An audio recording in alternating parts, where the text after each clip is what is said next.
En las lejanas extensiones del sureste de Finlandia, donde los abedules se estiran largos y los inviernos parecen interminables, nació un niño en el silencio. Su nombre era Simo Aya y un día llegaría a convertirse en una leyenda. Pero en diciembre de 1905, en la pequeña aldea de Kiiskinen, no se hablaba de guerra, no había un susurro de historia en proceso. Solo había nieve.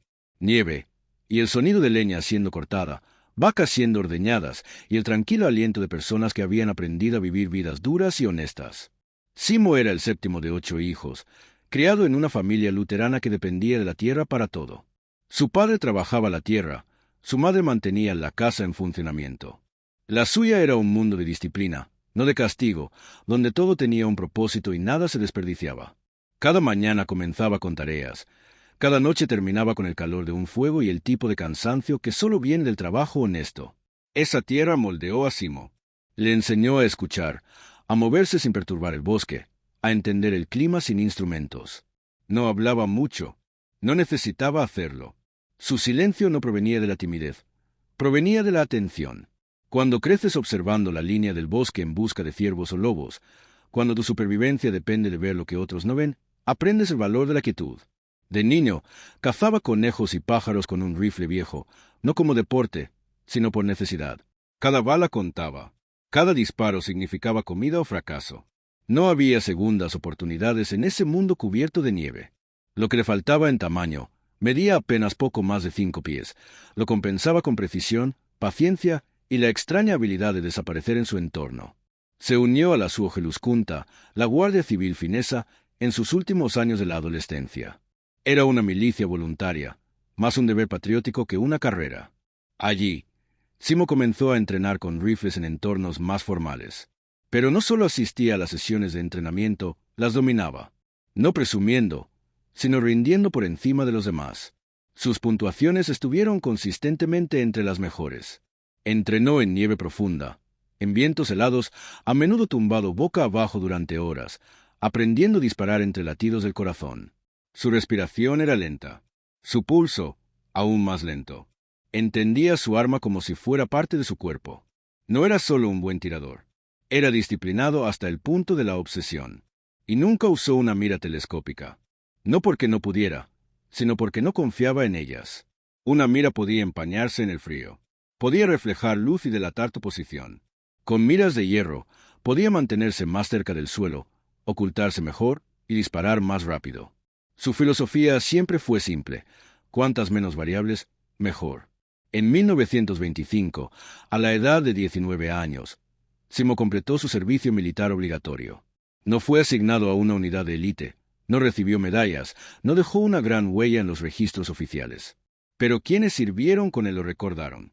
Era callado, concentrado, fiable. Tras su servicio, regresó a casa a labrar la tierra. Crió vacas, cortó madera, vivió una vida tan ordinaria que nadie podría haber predicho lo que vendría. Pero nunca dejó de entrenar. En su tiempo libre, continuó disparando en competiciones y ejercicios. A menudo practicaba esquiando hacia el bosque solo, con un rifle y unas pocas balas, y desafiándose a sí mismo a acertar blancos difíciles en las condiciones más duras que podía encontrar. No lo hacía por reconocimientos. Lo hacía porque la maestría era lo único que importaba. Los años 30 en Finlandia fueron inquietos. Las cicatrices de la independencia de Rusia en 1917 aún eran visibles. Al otro lado de la frontera, la Unión Soviética de Stalin se volvía más agresiva. Los finlandeses estaban orgullosos, pero cautelosos. Había una sensación general de que el conflicto podría volver algún día, y cuando lo hiciera, Finlandia estaría sola. A medida que crecían las tensiones en Europa y el ascenso de Hitler atraía la atención alemana hacia el este parecía vulnerable. Stalin hizo demandas. Quería territorio, quería control. El gobierno finlandés dijo que no. Y entonces, en noviembre de 1939, el cielo se oscureció. Los soviéticos invadieron. Casi 500.000 de tropas, miles de tanques, cientos de aviones. Sus comandantes prometieron una victoria rápida, 2 semanas, tal vez 3. Lo que encontraron en cambio fue una resistencia como nunca habían visto. El ejército finlandés era pequeño, mal equipado y ampliamente superado en número. Pero tenían algo que los soviéticos no tenían. Conocían su tierra y estaban dispuestos a morir por ella.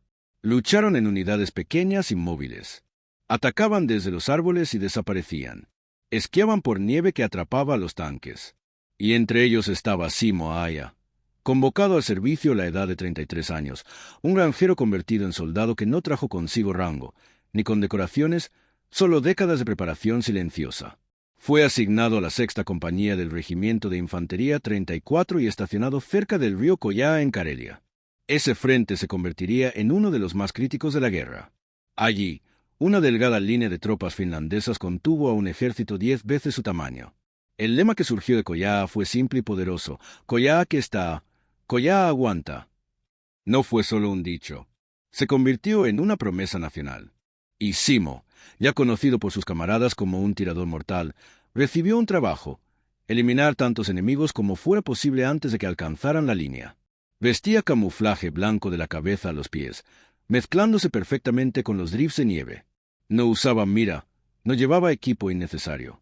Esquiaba profundo en el bosque solo con un observador, encontraba un nido en la nieve, lo apisonaba para amortiguar el retroceso, y esperaba. Permanecía allí durante horas, a veces todo el día, sin moverse, sin comer, sin hablar. No disparaba a menos que estuviera seguro. Y cuando disparaba, el blanco caía. Luego otro. Y otro. Ya no cazaba animales. Cazaba soldados entrenados. Y ellos nunca lo vieron venir. Lo que los soviéticos aún no sabían, lo que ni siquiera sus comandantes sabían, era que Simo Aya estaba a punto de cambiar la definición de francotirador. Ya no era solo un soldado. Se estaba convirtiendo en un arma. Una fuerza de la naturaleza en blanco. Y en cuestión de días, el enemigo comenzaría a darle un nuevo nombre. Un nombre que resonaría en sus filas como una maldición: Belaya Smert, la muerte blanca. En las primeras horas de la mañana del 30 de noviembre de 1939, la guerra finalmente llegó. Bombarderos soviéticos rugieron sobre las ciudades finlandesas. Los proyectiles explotaron en los bosques. Los civiles huyeron. Y un país de apenas 4 millones de personas se encontró enfrentando a un gigante. La Unión Soviética había invadido con una fuerza abrumadora, cerca de 500,000 de soldados apoyados por tanques, aviones y artillería. En el papel, no era una competencia. Pero la guerra no se libra en el papel. Se libra en el barro, entre árboles, en la nieve. La libran personas que se niegan a caer. Finlandia no se rendiría. En cambio, luchó con cada gota de determinación que tenía. Los generales soviéticos esperaban llegar a Helsinki en 2 semanas. No esperaban Koyaa. Koyaa era una región fría y escarpada de Karelia de la Doga, donde los bosques densos y los ríos congelados hacían casi imposible el movimiento a gran escala. Pero para los defensores que conocían el terreno, era una fortaleza natural. Y fue aquí, en este crisol helado, donde Simo Aya comenzaría su campaña, no como general, ni siquiera como comandante, sino como un simple fusilero vestido de blanco, con libertad total para usar sus habilidades como él viera conveniente. Llegó al frente con la sexta compañía del Regimiento de Infantería 34. No hubo discursos, ni órdenes dramáticas. Solo un entorno lleno de objetivos y el entendimiento tácito de que cada soldado soviético que matara sería uno menos amenazando su tierra natal. Para diciembre, las temperaturas habían caído en picado. La nieve se profundizó. El sol apenas salía. Y Simo comenzó a desaparecer en el bosque. Llevaba solo lo que necesitaba: su rifle, munición, algo de pan, una brújula.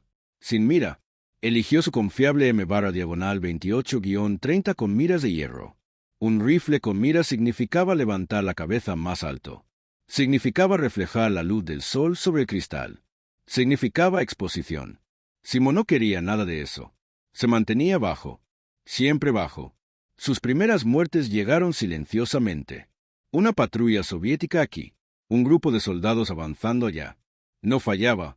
El número de cuerpos comenzó a aumentar. Construía sus nidos de francotirador cuidadosamente. Empacaba nieve frente al cañón para evitar una bocanada de humo blanco que delatara su posición. Levantaba muros de nieve a su alrededor para aislar el sonido y reducir las sombras. Algunas historias afirman que incluso ponía nieve en su boca para evitar que su aliento se viera en el aire frío. Un detalle pequeño, quizá, pero simbólico de lo en serio que se tomaba el ocultamiento. No se movía a menos que fuera absolutamente necesario. Dejaba que la nieve lo cubriera. Se convertía en el terreno. Y desde ese terreno, atacaba. Diciembre de 1939 fue particularmente brutal. Las temperaturas cayeron por debajo de los -30 grados. Las tropas soviéticas, mal vestidas y sin experiencia en guerra invernal, sufrieron enormemente. La congelación, el hambre y la desorientación plagaban sus filas. Su conteo de muertes aumentó rápidamente. Algunos días registraba 5 muertes. Otros días, 10. El 21 de diciembre, supuestamente alcanzó 25 muertes confirmadas en un solo día. Para Navidad, ya se había convertido en una leyenda entre sus compañeros. Los oficiales finlandeses se dieron cuenta. Su precisión, su capacidad para operar solo y la enorme cantidad de bajas que causaba se volvieron invaluables. Pero Simo no cambió. Rechazó cualquier trato especial. Continuó durmiendo al aire libre, comiendo comida fría y esquiando largas distancias para alcanzar los mejores puntos de observación. La fama, si puede llamarse así, nunca lo tocó. A medida que su impacto en el campo de batalla crecía, también lo hacía la conciencia soviética. Se difundieron rumores entre las unidades del Ejército Rojo sobre un francotirador fantasmal que vestía de blanco y mataba sin advertencia. Le dieron un nombre, Velaye Smert, la muerte blanca. No era solo un apodo, era una respuesta de miedo. La moral cayó. Los soldados soviéticos comenzaron a dudar durante los avances. Los oficiales se vieron obligados a cambiar sus rutas de marcha. Operaciones enteras se retrasaban por miedo al francotirador. El impacto psicológico era tan real como las balas. El Ejército Rojo también usó morteros y artillería, bombardeando zonas donde creían que podía esconderse. Pero Simo siempre se había ido antes de que los proyectiles cayeran. Cambiaba de posición constantemente. Estudiaba los patrones. Sabía cuándo atacar y cuándo desaparecer. Su instinto de supervivencia era tan agudo como su disciplina con el gatillo. A diferencia de muchos francotiradores que dependían de disparos a larga distancia desde cobertura, Simo prefería distancias medias donde la precisión era absoluta y la huida aún posible. Operaba sin observador la mayor parte del tiempo. Cuando trabajaba con alguien, seguían su ritmo. No daba órdenes. Simplemente señalaba, se movía y esperaba que los demás lo siguieran. Su reputación nunca fue ruidosa. Se ganó a través del silencio, del éxito y de la constante desaparición de enemigos que entraban en el claro equivocado. A medida que pasaban las semanas, la nieve se hacía más profunda, el frío más castigador. Sin embargo, Simo continuaba. A mediados de enero, sus muertes confirmadas estaban en los cientos. Los registros oficiales de sus superiores comenzaron a notar su contribución en los informes. Se le consideraba más valioso que un pelotón entero. Y aún así, nunca pidió nada. Ni ascenso, ni elogios. Cuando más tarde le preguntaron cómo fue capaz de lograr tales resultados, simplemente dijo, con práctica. No era fanfarronería, era un hecho. No se había convertido en la muerte blanca por casualidad. Se había construido para ello, en silencio, deliberadamente, con cada invierno de su juventud. Pero esto no era un deporte. No era gloria. Cada disparo que hacía significaba otra vida quitada. Lo entendía. Lo cargaba en silencio. Y aunque su rostro permanecía estoico, quienes servían junto le conocían el peso. Por las noches, cuando otros hablaban o reían o leían cartas de casa, Simo se sentaba en silencio, limpiando su rifle, comprobando el viento, preparándose para el día siguiente.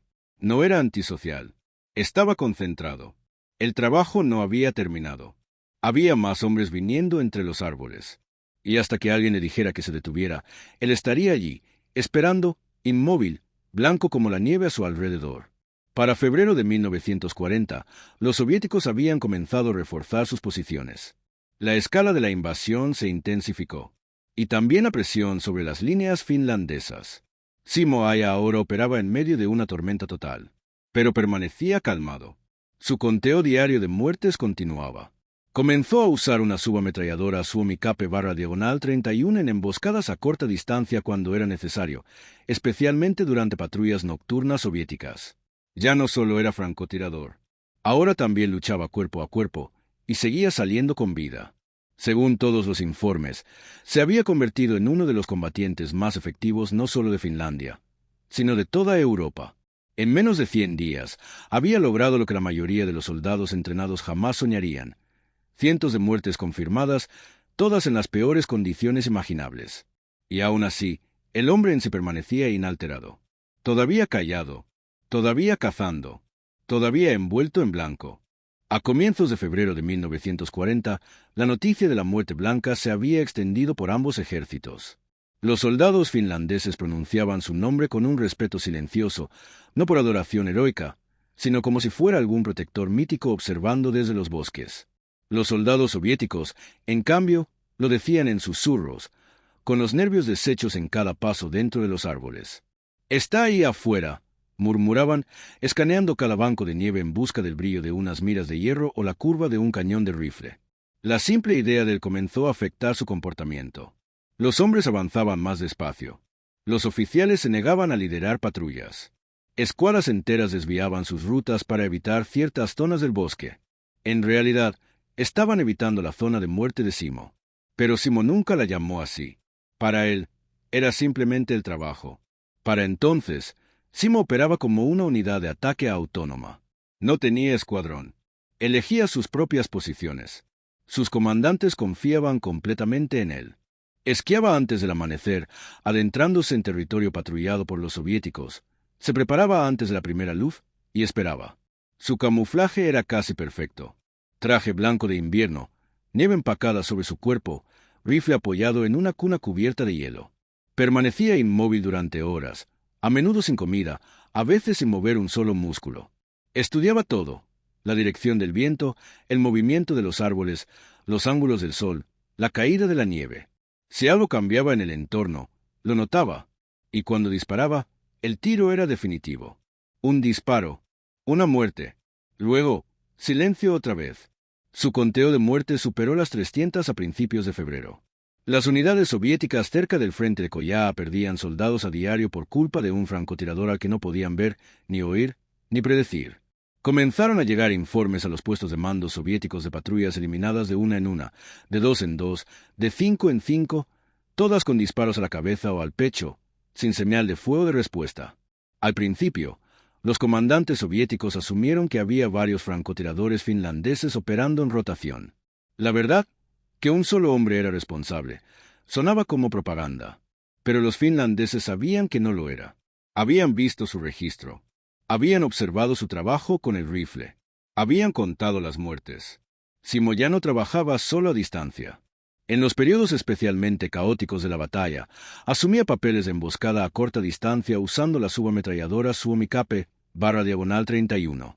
Cuando las tropas soviéticas avanzaban en grandes números, a veces se ocultaba en su flanco, esperaba a que pasaran y luego abría fuego desde atrás. Su habilidad para cambiar de táctica sin perder precisión asombraba a sus compañeros. La mayoría de los francotiradores se entrenaban exclusivamente para largas distancias. Simo era igual de letal a 200 metros que a 20. Lo que lo hacía tan temido no era solo su habilidad. Era el patrón que dejaba atrás, o más bien, la ausencia de uno. No había lógica en cuándo o dónde atacaba. Desaparecía por un día, luego mataba a 10 hombres a la mañana siguiente. Algunos días, nada. Otros días, patrullas soviéticas enteras desaparecían. Su imprevisibilidad rompía el ritmo de las unidades soviéticas. Los soldados comenzaban a disparar hacia bosques vacíos solo para sentirse menos observados. Algunos usaban capas adicionales de armadura. Algunos empezaban a desertar. Los soviéticos escalaron. Enviaron francotiradores de élite específicamente para matar a Simo. Eran hombres entrenados, endurecidos y equipados con miras telescópicas. No importó. Simo los mató también, uno por uno. En algunos casos, antes incluso de que encontraran un nido. El ejército soviético entonces comenzó a desplegar bombardeos de artillería, no sobre las líneas finlandesas, sino sobre los árboles. Enteros ataques de artillería eran dirigidos a bancos de nieve solo porque alguien creía haber visto movimiento.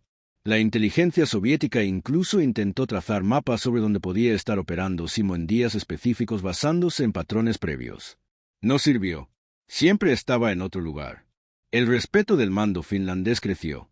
Los oficiales comenzaron a rotar soldados por su zona de operaciones solo para que pudieran presenciar cómo trabajaba. Observaron cómo construía sus nidos, su disciplina de movimiento y su retirada después del disparo. Estudiaban cómo escuchaba la artillería no por el sonido, sino por cómo la nieve cambiaba bajo su cuerpo segundos antes del impacto. Un joven teniente más tarde recordó haber visto a Simo detenerse en mitad de un disparo porque una leve ráfaga de viento cambió el ángulo de un copo de nieve cayendo, una señal de que el disparo podría desviarse. Ese tipo de precisión era rara. casi inhumana. Pero Simo no era sobrehumano. Simplemente tenía una relación diferente con el entorno. Donde otros veían la nieve como un obstáculo, él la veía como un aliado. Donde otros veían el silencio como algo inquietante, él lo veía como claridad. No tenía entrenamiento formal de francotirador en el sentido moderno. Tenía algo más antiguo, una intuición nacida de años cazando solo en el bosque. Para él, disparar no era una actuación. Era un ritmo, una disciplina. Te preparabas, esperabas, ejecutabas y seguías. Sin celebración, sin trofeos. A medida que la guerra de invierno se prolongaba en su tercer mes, el peso de la campaña de Simo se volvió innegable. Más de 400 muertes confirmadas habían sido registradas por los observadores finlandeses. Y eso no incluía docenas más probablemente muertas en combate cercano o durante retiradas caóticas donde no había testigos que pudieran confirmar. Su rifle se volvió casi sagrado entre sus camaradas. Su uniforme blanco, ya gastado y remendado para entonces, ya no era solo camuflaje. Era un símbolo de resistencia. Los soviéticos tenían todo el poder de fuego. Pero Finlandia tenía a Simo Aija. La presión sobre él, sin embargo, era real. Las largas horas, el frío, el peso de la responsabilidad. Su rostro permanecía estoico, pero otros notaban el agotamiento. Comía poco, dormía aún menos. Sus manos, aunque aún firmes, estaban rojas y agrietadas por la exposición al frío.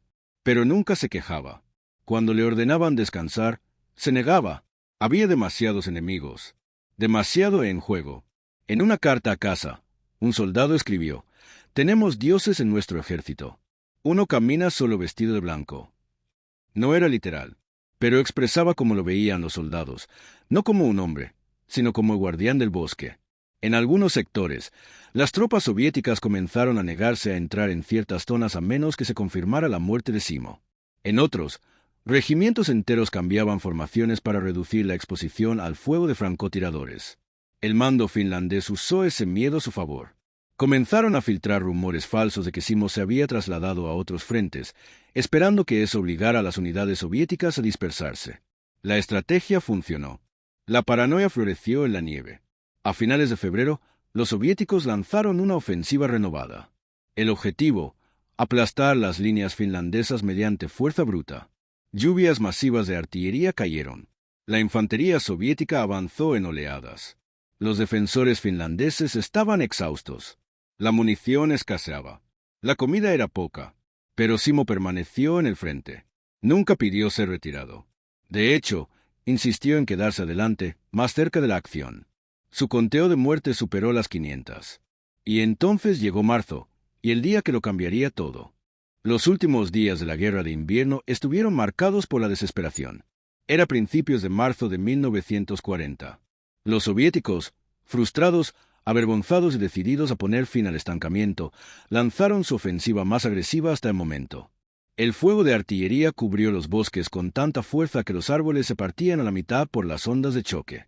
Los tanques, atascados durante meses, ahora eran apoyados por carreteras de hielo reforzadas. Miles de soldados soviéticos avanzaron a través del terreno nevado en oleadas humanas, esperando que el simple número pudiera triunfar donde las tácticas habían fallado. Pero los finlandeses, golpeados y exhaustos, aún mantenían la línea. En Koyaa, la línea del frente congelada que había resistido el colapso durante casi 100 días, los defensores cavaron más profundo. La munición era escasa, la comida limitada, pero la voluntad de luchar no se había roto. Y en el centro de todo, aún vestido con su camuflaje blanco, aún tendido en la nieve, estaba Simo Aija. Había estado luchando sin pausa por más de 3 meses. Su conteo de muertes había superado las 500, la cifra más alta de cualquier francotirador en la historia registrada en cualquier guerra. Había sobrevivido a equipos de contrafrancotiradores, bombardeos de artillería, intentos de emboscada, congelamiento y casi inanición. Aún así, se levantaba cada mañana antes del sol, esquiaba hacia su posición y observaba. Esperaba, mataba y luego desaparecía. Pero la guerra siempre exige más. Y el 6 de marzo, el bosque finalmente contraatacó. Esa mañana, el ejército soviético lanzó otra ofensiva concentrada. Simo operaba cerca del frente, más cerca de lo habitual, usando una subametralladora Suomi Cape /diagonal 31 en combates a corta distancia para apoyar a los fusileros cercanos. No se suponía que estuviera allí. Ya había hecho más de lo que se le podía pedir a cualquier hombre, pero nunca consideró retirarse. Creía que la línea debía mantenerse y haría lo que fuera necesario. Mientras las tropas soviéticas avanzaban entre los árboles, Simo se movía entre las sombras, abatiéndolos. Ráfagas rápidas, disparos controlados, luego reposicionarse. Hacía lo que siempre había hecho, hasta que sucedió. Un soldado soviético disparó una bala explosiva, ya fuera por suerte o instinto, que golpeó a Simo directamente en el rostro. El proyectil impactó en su mandíbula inferior izquierda, destrozándola, fracturando su pómulo y arrancando gran parte de su estructura facial en un instante. Los testigos dicen que el impacto lo lanzó hacia atrás en la nieve. La sangre brotó de la herida. Su rifle cayó. No gritó. No podía. La fuerza de la explosión casi le había arrancado la mitad del rostro. Sus camaradas corrieron hacia él. Uno de ellos más tarde dijo, su cara ya no era una cara. Asumieron que estaba muerto. Pero Simo Haya no estaba muerto. Apenas consciente, con la boca y la mandíbula destruidas, fue arrastrado fuera del campo de batalla por sus compañeros soldados y llevado rápidamente a un hospital de campaña. Los médicos no podían creer que hubiera sobrevivido al impacto. Se intentó una cirugía de emergencia, pero los recursos eran limitados. La infección era una amenaza real. Entraba y salía de la conciencia, deslizándose hacia la muerte. La guerra a su alrededor continuaba. Los soldados soviéticos seguían su ofensiva. Las tropas finlandesas retrocedían en algunos lugares, se reforzaban en otros. La línea en Koyá se tensaba pero no se rompía. A través de todo ello, Simo permanecía en coma, su cuerpo negándose a rendirse incluso cuando todo lo demás se había derrumbado. Y entonces, algo extraordinario ocurrió. El 13 de marzo de 1940, exactamente una semana después de haber sido herido, Simo Haya despertó. Desorientado, aturdido, incapaz de hablar, parpadeó entre vendajes y una luz quebrada, intentando entender dónde estaba. Las enfermeras corrieron a su lado. Los doctores quedaron asombrados. Había sobrevivido, pero había más. Al recuperar la conciencia, el mundo a su alrededor había cambiado. Apenas unas horas antes, Finlandia y la Unión Soviética habían firmado el Tratado de Paz de Moscú. La guerra de invierno, el conflicto brutal y sangriento que había matado a decenas de miles en ambos bandos, había terminado. Algunos lo llamarían destino, otros, coincidencia. Pero para los soldados que habían luchado junto a él, se sintió como el final de un capítulo escrito en sangre y nieve. Había cumplido su deber. Lo había dado todo. Y ahora, finalmente, podía descansar. Pero el descanso no llegó fácilmente. La recuperación de Simo fue larga y dolorosa. Siguieron docenas de cirugías. Su rostro tuvo que ser reconstruido con lo poco que quedaba. Su mandíbula fue reemplazada con placas metálicas. Nunca recuperaría completamente el habla. Comer, sonreír, incluso respirar se volvieron difíciles. Durante un tiempo, no pudo hablar en absoluto. Pero lentamente, a través de la determinación y una especie de obstinada resistencia, sanó. Los médicos se maravillaron de su fortaleza. Sus cicatrices se convirtieron en parte de él, recordatorios físicos de lo que había soportado. No regresó al frente. Ya no había frente. La guerra había terminado, y los términos de la paz eran amargos. Finlandia había resistido tanto como humanamente posible, pero se vio obligada a ceder el 11% de su territorio. Ciudades y hogares se perdieron. Cientos de miles de ciudadanos tuvieron que evacuar sus tierras ancestrales. Pero la nación había sobrevivido. Se había mantenido firme frente a uno de los ejércitos más poderosos del mundo y lo había obligado a negociar. Y entre las razones de esa resistencia, de pie, solo, en la nieve, había un hombre que había disparado más de 500 balas y no había desperdiciado ninguna. Después, Simo Haya fue ascendido directamente de cabo a teniente segundo. Fue una de las promociones más rápidas en la historia militar finlandesa. Recibió medallas, condecoraciones y reconocimiento nacional. Pero nunca lo buscó. Cuando más tarde le preguntaron sobre la guerra, sobre el miedo, las muertes y el dolor, respondió del mismo modo en que siempre había vivido. Simplemente, hice lo que me dijeron, dijo, lo mejor que pude. Eso fue todo. Nunca usó su fama para obtener influencia. Nunca vendió su historia. Nunca dio discursos largos. Regresó a su hogar en Ruokolati, cerca de la frontera rusa, y reanudó su vida como cazador, criador de perros y granjero. Ocasionalmente, lo encontraban periodistas. A veces estudiantes, historiadores militares. Respondía a las preguntas con pocas palabras. Nunca hablaba de heroísmo, solo del deber. Y aún así, su nombre perduró. En escuelas de francotiradores de todo el mundo, sus técnicas todavía se estudian. Su conteo de muertes sigue sin igual. Su rifle, el mismo M/28-30 que usó sin mira, se conserva en un museo. Los soldados que entrenan en condiciones árticas aún hacen referencia a sus tácticas. No porque haya luchado con odio, brutalidad o ego, sino porque encarnó todo lo que hace fuerte a un defensor: silencio, habilidad, disciplina y determinación. Para muchos finlandeses, Simo Häyhä representa más que un francotirador. Representa el espíritu de su país durante su hora más oscura.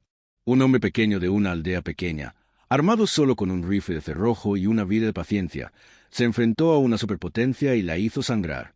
No mediante la fuerza bruta, sino mediante la precisión, mediante la maestría. No necesitó un reflector, no necesitó una mira. Tenía nieve y silencio y suficientes balas para cumplir con el trabajo. Y al final, eso fue suficiente. Después de que la guerra terminó y la nieve comenzó a derretirse, Finlandia entró en un periodo de luto, reconstrucción y reflexión. Las ciudades habían sido dañadas, las familias desplazadas y las fronteras redibujadas. Pero a pesar de todo lo que se perdió, también se ganó algo: un sentido de identidad. Un recordatorio de que incluso el país más pequeño, incluso el soldado más silencioso, puede mantener la línea contra una fuerza abrumadora. Y en el corazón de ese recordatorio estaba un hombre que regresó a casa con medio rostro y la tranquila fuerza de alguien que ya lo había dado todo. Simo Häyhä nunca volvió a la batalla. La explosión que destrozó su mandíbula había terminado su carrera de combate para siempre. Pero no desapareció. Simplemente regresó a la vida que había conocido antes, la vida de los bosques, los rifles y la disciplina. Se mudó a una pequeña granja en Ruokolahti, no lejos de la frontera rusa. Un lugar donde silencio aún reinaba y la nieve todavía caía pesada en invierno. Ya no podía hablar con facilidad. Comer requería esfuerzo. Sonreír era difícil. Pero el hombre mismo, su esencia, permaneció inalterada. Reanudó la caza, a menudo esquiando profundamente en la naturaleza salvaje con un rifle colgado al hombro y una pequeña mochila con provisiones. Crió perros. Cultivó la tierra. No buscó reconocimiento. No escribió memorias. De hecho, si no fue por los testimonios de los soldados que sirvieron con él en los registros militares oficiales, la historia de Simo podría haber sido olvidada por completo. Pero las leyendas tienen una forma de sobrevivir, especialmente cuando se construyen sobre algo tan innegable como los hechos. Más de 500 muertes confirmadas, en 98 días, usando un rifle con miras de hierro, en temperaturas bajo cero, contra un ejército con tanques y aviones. No puedes ignorar eso. Y Finlandia nunca lo hizo.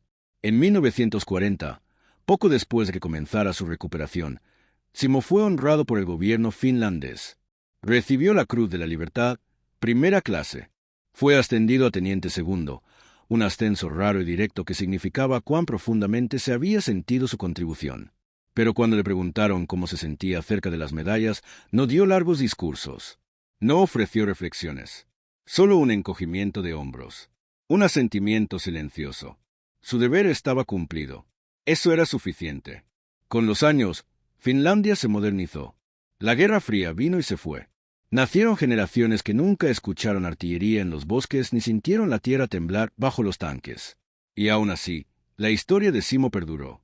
En los círculos militares, se convirtió en un caso de estudio. ¿Cómo pudo un solo hombre lograr tanto? ¿Qué lo hacía tan efectivo? ¿Fue entrenamiento? ¿Fue instinto? Se escribieron libros. Se filmaron documentales. Instructores de escuelas de francotiradores en Europa y más allá estudiaron sus movimientos, sus hábitos, su psicología. Pero cuando la gente intentaba entrevistar al propio Simo, encontraba a un hombre inmutable. Rara vez aceptaba entrevistas. Cuando lo hacía, mantenía sus respuestas breves. Cuando le preguntaron cómo se convirtió en tan buen tirador, dijo con su famosa sencillez: práctica.